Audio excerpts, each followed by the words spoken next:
Welcome to the show. I'm Jason Whitlock, and I'll tell you why Kevin Durant just proved why everyone needs to get off Twitter. I'm Colin Cowherd, and I'll tell you why last night proved that Eli and the Giants should have broken up a long time ago. Speak for yourself.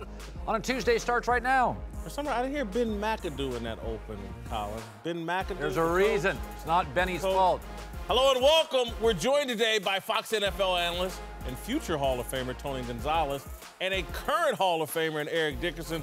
Let's start in New York, where Eli Manning and the Giants offense once again looked terrible last night, putting up just 10 points in an ugly loss at home to the Lions. Eli looked lost for most of the game, and at one point even drew a delay of game penalty on 4th and goal. Needless to say, Coach Ben McAdoo wasn't happy. All right, I'll tell you the same thing I told the players. Put this game on me. We talk about playing complete complementary football. By no stretch of the imagination did we get that done tonight. We got to do better. Dug ourselves in a hole. No one feels sorry for us. We got to find a way to get better and get better in a hurry. Why did you call a timeout? Because we have a veteran quarterback who's played a lot of football. I expect us to get the ball snapped. Oh. Yeah. All right, Cowherd, who's more to blame, Ben McAdoo or Eli Manning? Who makes $25 million a year in this league? It's not coaches, it's quarterbacks. Okay, Belichick was a losing coach until he had Brady. Quarterbacks run the league. I'm so tired of hearing about, well, the Giants' O-line's not great. You're right, it's not. Seattle's hasn't been good for 6 years. Russell wins a lot of games. Atlanta didn't have a dominant offensive line. Aaron Rodgers has had no running game. Dak Prescott, as a rookie, had no defense. This is a salary cap league. There are no perfect rosters. Like New England doesn't have a pass rusher. You can blame the offensive line, but I look around this league. You know whose offensive line is rated one of the worst? Tampa Bay. Jameis Winston makes a lot of plays. Arm, feet. I mean, we can find holes in every team. What's Matt Stafford had to work with? Do you have a great running game? Calvin Johnson retired. He's making plays. Got 2 Super Bowls. Okay. Yeah, that's what I was going to say. I don't understand. I'm saying what I'm seeing now is a lot of excuses. You tell me the quarterback that has what is Aaron Rodgers? Does he have everything? He doesn't have 2 Super Bowl rings. He's the best quarterback in football, but he doesn't have 2 Super Bowl rings. Ben McAdoo, as the head coach, has none. And listen, I thought John Gruden subtly tried to make the point about the Giants last night. He didn't call McAdoo out really by name, but he's like, with Brandon Marshall, there's no pre-snap motion. There's nothing they're doing to make the defense think before the snap. They're just lining up like they're the Dallas Cowboys, and we got the best offensive line. We got a great quarterback. We got great wide receivers. Come stop us. And they don't have the best personnel. They're not forcing the defense to think or anything to get the defense off stride. I put it on the coach.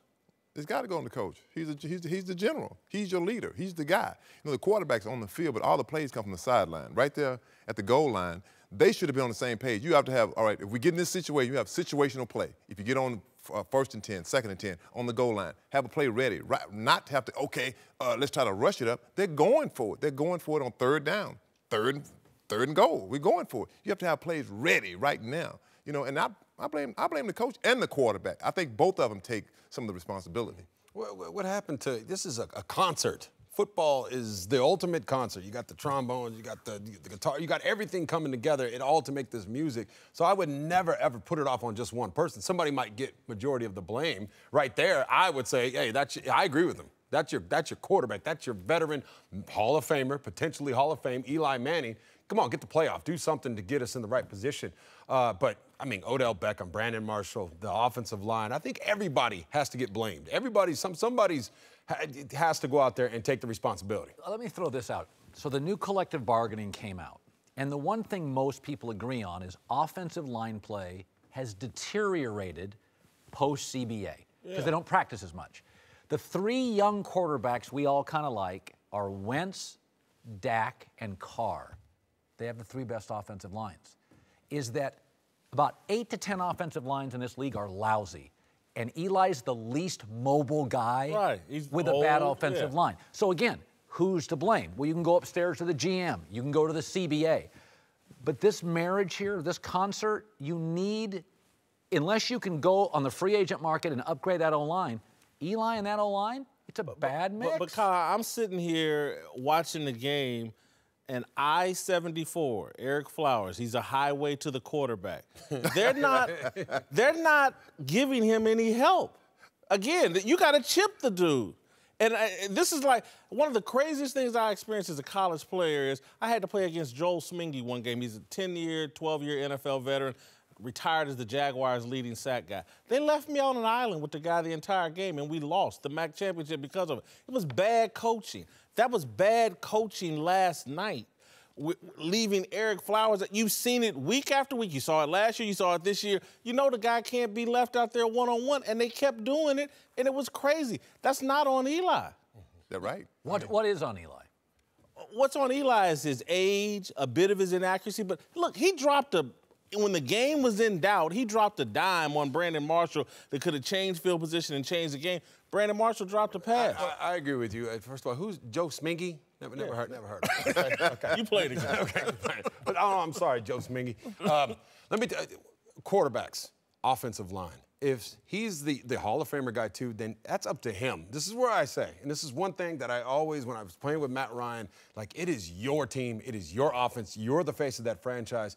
Then he needs to go in there to the coach and say, I need somebody chipping this guy. He knows everything. Call Big Brother Peyton up. He'll tell you what to do too. If you need some advice on how to get this offense going, I just think that they have a lot of talent on that team, and I'm not writing them off yet. Not just yet. They need to go out there. I think they have the tools and the talent. If they can start chipping, though, that's what they need to do. Eli might have looked bad, but the other quarterback, Matt Stafford, was sharp in the first primetime game since becoming the highest-paid player in the NFL. Stafford had a very efficient performance on the road against one of the league's better defenses, which moved the Lions to 2-0 ahead of Aaron Rodgers and Green Bay in the NFC North. Whitlock, is Detroit, those Lions, a real threat to the Green Bay Packers? I'm going to say pump your brakes. I'm rooting for them. I like the Lions. I like Matt Stafford. I like Jim Caldwell in his second rendition as a head coach, and hopefully he proves to be better than some of the previous renditions. I'm rooting for the Lions. I just need more evidence before I'm ready to jump on board and start talking about they're better than the Packers or they're going to win the NFC North. I'm going to wait, and they don't have to beat Atlanta. But I want to see them this weekend be competitive with Atlanta, and then I'd be ready to jump on board and say they got something for Aaron Rodgers and the Green Bay Packers. But I just need some more evidence. Go 2 years ago. Stafford and Matt Ryan 2 years ago were very similar. We knew they had talent, but they hadn't popped. Well, a couple years ago, Atlanta gets Dan Quinn from Seattle, one of the NFL's best coaches, and then he hires Kyle Shanahan. They got the New England guy, Dimitroff, the GM. So you bring it in, all of a sudden, Matt Ryan pops. I think Detroit's the next team to pop. So a couple years ago, they bring in Bob Quinn from New England. He hires Jim Bob Cooter. Oh, Matt Stafford's won 10 of 11 starts when he's healthy. Like, Atlanta was just swimming around for years. Good, but we kept being like, what's the next level? Then the coach comes in and implements right hires. I think Detroit's about ready to pop. Only little pushback I'll give is Atlanta also brought some running backs with them. I still don't see the running backs yet for Detroit. Well, I think with Matt Stafford, he's the game changer. I don't think he gets enough credit for the team he plays on, the stuff he's done. I mean, last night, you saw they were able to run the football. I mean, you talk about the New York Giants as having such a great defense up front. The Lions ran the ball on them. I'd say pretty accurately. I mean, Stafford made some good calls at the line of scrimmage. I mean, he threw some great passes, and I still think that as a player, we don't talk about him enough. I look at Green Bay with Aaron Rodgers, for sure, the best player on that football team. Without Aaron Rodgers, what is Green Bay? Nothing. But if you take Matt Stafford away from Detroit, what are they? What are they? They're the same thing. So they're tit for tat. Yeah. Well, good quarterbacks, that's why it's so important. You got to have that position. But yeah, I think that they can challenge the Packers, especially where the Packers are reeling with injuries so far this year. They got no running game, by the way. They got no running game, and that is what I like about the Detroit Lions now, is they got Amir Abdullah. Okay, he was balling last night, playing some really, really good football, running that ball, which is a quarterback's best friend. If you can have an established running game to go with the receiving talent that they have with Golden Tate, you got Eric Ebron, they can push that ball down the field. I think they can give him a chance. The defense looked pretty good to me. You know, the Forbes magazine, you write for them. Forbes came out. No, but it's a website or something. Or is that Wall Street Journal? One of those magazines. Magazines with a lot of money. They listed the value of every NFL franchise. Now listen to this. The lowest is Buffalo. Second lowest value in the league is Detroit. Now think about it. It's a major city. Why? It's a dysfunctional organization. It's not well run. Stafford is Aaron You did Rodgers. say Detroit. I mean, Well, no, but let's be honest. It is the automotive. It is. I'm talking about the city's it not is well balanced. run. right, the city, Detroit, the city. Well, That affects the value. I would just say this: they have a fairly new stadium. It's the Yeah. automotive capital. They have bounced back to some degree the economy. It tells you the dysfunction. So we look at Green Bay and you take out Aaron. There's not a lot there. Interim running back, no pass rusher. Detroit has Green Bay's talent. The most impressive thing Detroit did last night to me was the will from the coaching staff and the entire team. We're going to run the ball. We got Matt Stafford, but we're going to take on a great defense, and we're going to try to jam it down their throat. They won the game with Matt Stafford. He threw for 122 yards. And they, somewhat made my eyes bleed how much they stuck to the running game. But I was kind of impressed with we're going to beat you up. We're going to take on the toughest defense allegedly in the NFL, and we're going to beat you up. And I think that, having had that success, will pay dividends down the road in terms of confidence. When you physically take on a team like Detroit. It's a very big win. For Detroit, a Monday night road game, that's a big win for them. But it's a different team now with that running game. The last guy who had a 100-yard game was Reggie Bush. I think you're right. 9, 10 years, whatever it was. I mean, now they got that running game. It's a different team. And they were in my mind, they were thinking about next week. I don't think they want to get in a shootout with Atlanta. They want to control the clock, keep Matt Ryan on the sidelines, and they set that up this week. Welcome back. Tony Gonzalez, Eric Dickerson are here. Let's move to the Falcons, who are off to a nice start. I wouldn't call it great. Oh, yeah, they just beat Green Bay. 2-0, dominant win over the beleaguered and injury-plagued Packers Sunday night. Matt gets a ton of credit for the Falcons' success the last couple of years, but since Dan Quinn got to Atlanta, Ryan's stats, interesting, have jumped up in every major category. Whitlock, I think Dan Quinn and the front office have been a huge part of Atlanta's recent success. Matt Ryan actually, in my opinion, gets too much credit. Agree? Well, I think the NFL had a decision to make last year, and one guy was named the MVP of the league. And my memory was Dan Quinn named Coach of the Year? I don't remember. But one guy was named MVP, and it's Matt Ryan. And it's a quarterback league, and you're the quarterback broadcaster. You stake your reputation to quarterback play and evaluating quarterback play. A great quarterback shows up in Atlanta and starts putting on a Brady, Aaron Rodgers type impersonation, and for some reason, you don't want to give it up to the guy. He should have won the damn Super Bowl. He's 2-0 right now. What's not to love about Matt Ryan? First of all, if I said to you, great arm, no. Yes. He doesn't have a great arm. Aaron Rodgers, Cam Newton has a great arm. Yeah. Okay, he's accurate. Great arm. Joe Montana. But I take accuracy. You take accuracy. Okay, no. Take accuracy. Great size, great feet. No. Great feet in the pocket. He was around this league for 7 years. He was good. But we had this narrative. He doesn't really click. Gets to the playoffs, doesn't really. Then all of a sudden, the moving van comes in. Great coach, GM, best offensive coordinator. Did a darn good job drafting backs. And all of a sudden, the house looks really nice. Got new furniture, got landscaping, got a budget. Now you're telling me it's the best house in the world. No, you got some nice pieces that came up the driveway. So you would discredit Joe Montana for playing with Jerry Rice and John Taylor and Dwight Clark and a great offensive line and Ronnie Lott and all those guys? Joe Montana won 4 Super Bowls. I'm just saying, but he had a great talent around him. He did, but the payoff was 4 for 4 in the Super Bowl. Well, let me ask you this here. How do you think Matt Ryan would do in Green Bay? With Aaron Rodgers working with Wouldn't right do now? as well. Wouldn't do as well. No talent, because they got a lot of talent in Atlanta now. Keep that in mind. A lot of But no talent. No running game, offensive line so-so, defense so-so. Thank you. How would he do there? Well, that's a different question. It's a question. It's a Is question. Matt Ryan getting too much credit for the Falcons' success? Yes. If he went to Green Bay, that's a totally different He scenario. would be overwhelmed. I wouldn't go there. He wouldn't be overwhelmed. I know the Matt Ryan subject pretty well. Yeah. We're great friends. He buys me wine all the time. So Somebody who does. I'm waiting for wine from you. You got a wine store. I can't even get a bottle of wine. Anyway, so Matt Ryan. By the way, let's go back. When Dan Quinn got there and Kyle Shanahan, he had the worst year of his career. Worst year. First year. Yeah, first year. And so here's what happened with Matt, behind the scenes stuff, and he'll tell you this stuff too.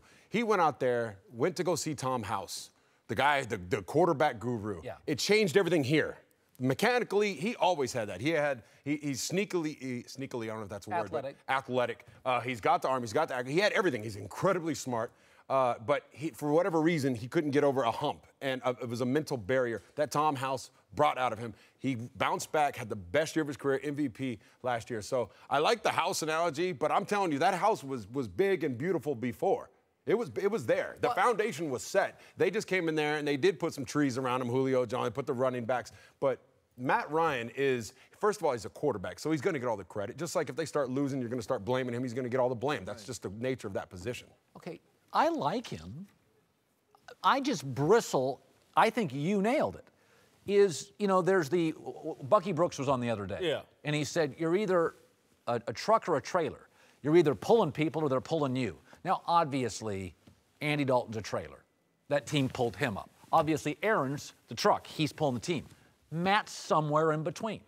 He doesn't need to be pulled. How many trailers get MVP? I agree with that. No, sir. How many trailers get MVP? 3 years. He must be. He broke history. He's the first trailer to win MVP. They don't name you the most valuable player because guys dragged you to there. Or Trent Dilfer would have won MVP when he took Baltimore to the Super Bowl. I like him.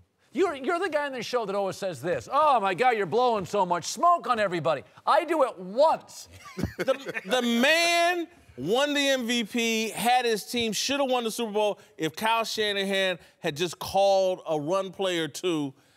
What's left to prove? 4 or 5 straight years with 4,500 yards or more. He put a resume together. His division went into the tank.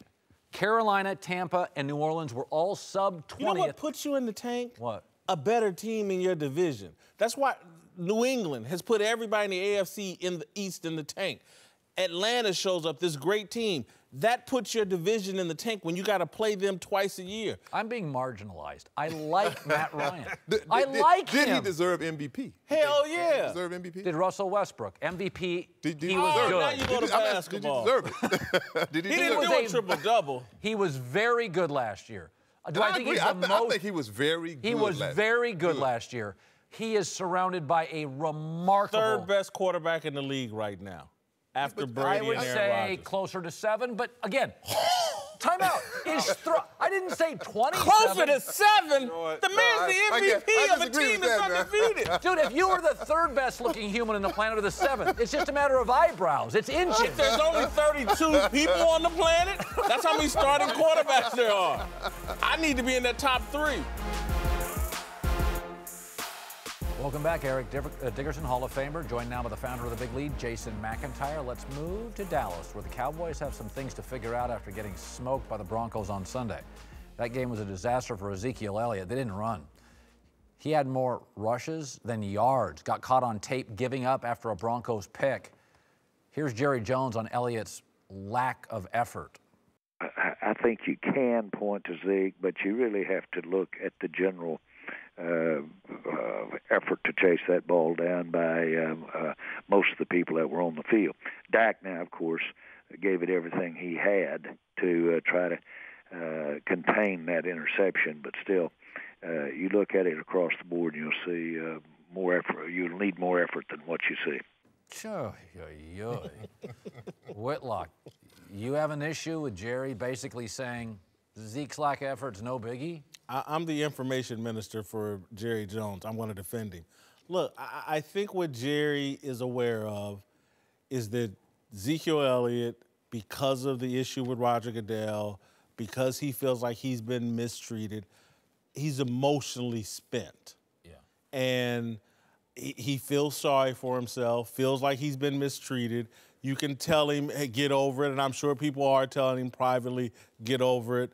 But he's gone through a tough situation, and if you believe him, he's wrongfully gone through a very tough situation.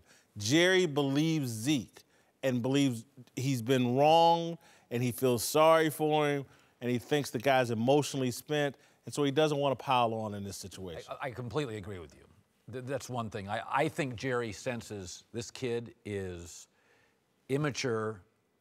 We knew that going in. His dad acknowledged it. We saw it at Ohio State. And I also think, adding on to what you say, Jerry senses this kid needs the boss to be there for him.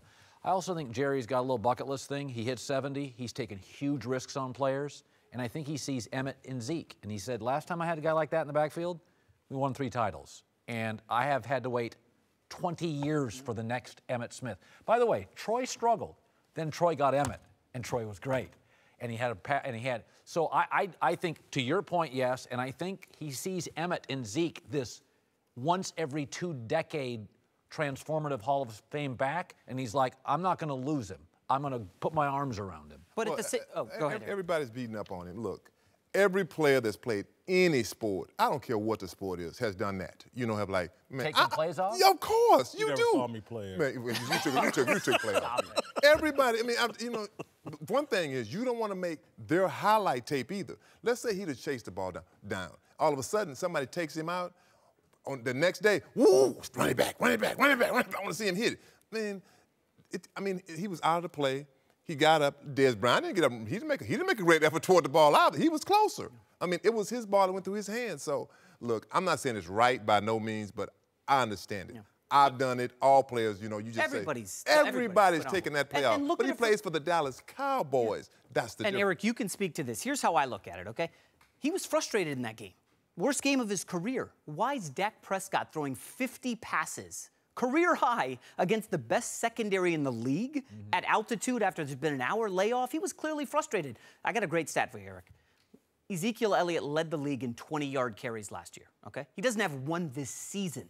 He's frustrated behind that offensive line, and I can see him just saying, man, forget this play. I'm out of here. You know, I could totally. That's a pretty good point. I don't think he said forget the play. You know, when an interception takes place, it happens like that, and all of a sudden the guy's gone. It's like, well, I can't catch him. I mean, let's just say he turns around, he jogs 15 yards. You're gonna say, oh, well, he jogged 15 yards. That looked good. It didn't make a difference. He wasn't gonna catch the guy. That was it. I'm gonna say the guy zigged and zagged, and so people from behind the play, I think, eventually did make the tackle.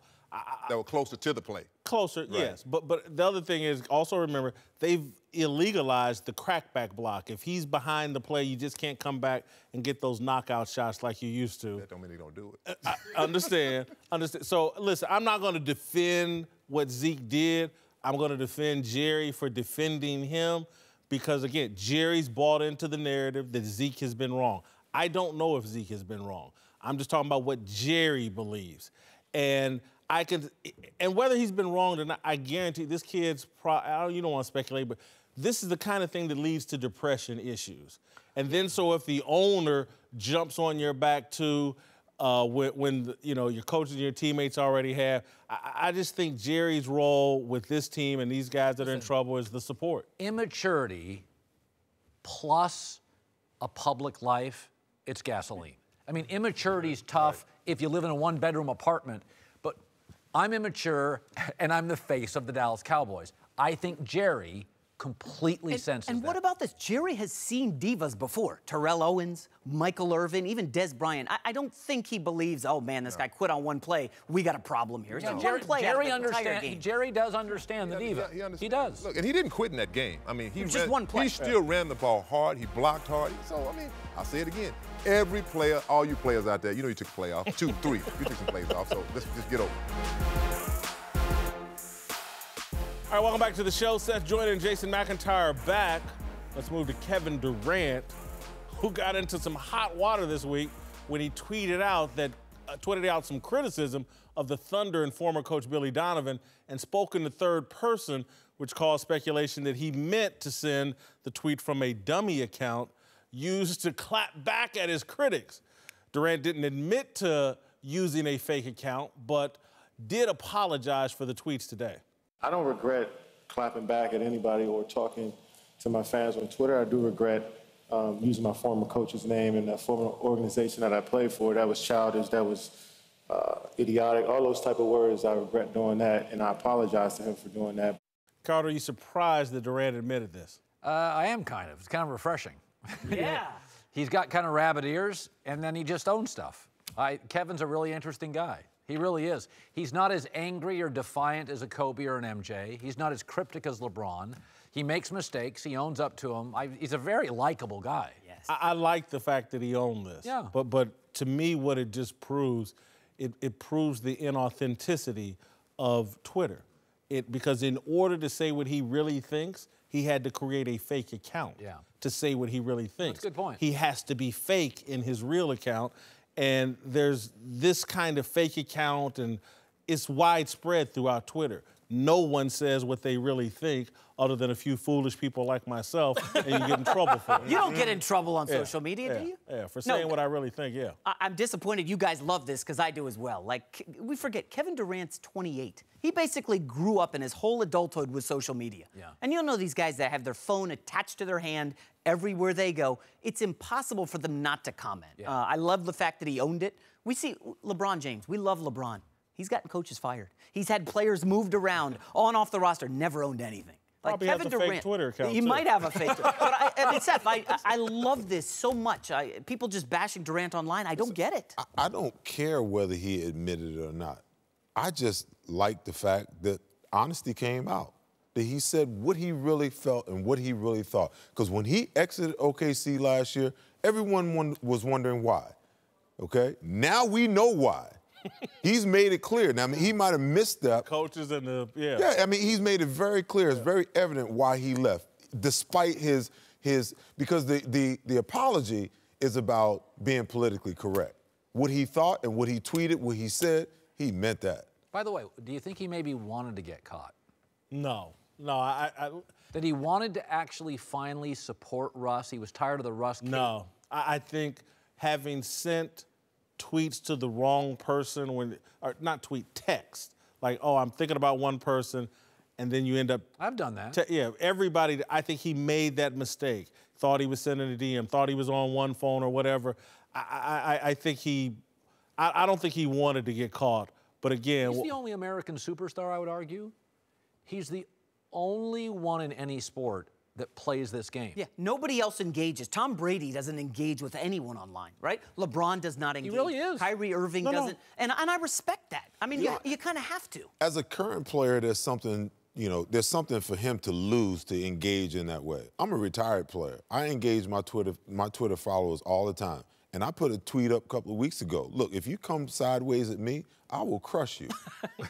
There's no ifs, ands, and I enjoy the back and forth, and I respect other people's opinions. But there's a right way and a correct way, a right way and a wrong way to come at me. And if you come at me the wrong way, I got some words, and they don't have to necessarily be bad words. I can crush you with words. In 140 characters. All right, I like it. All right. KD, I've called you Hug Life forever. I respect you today.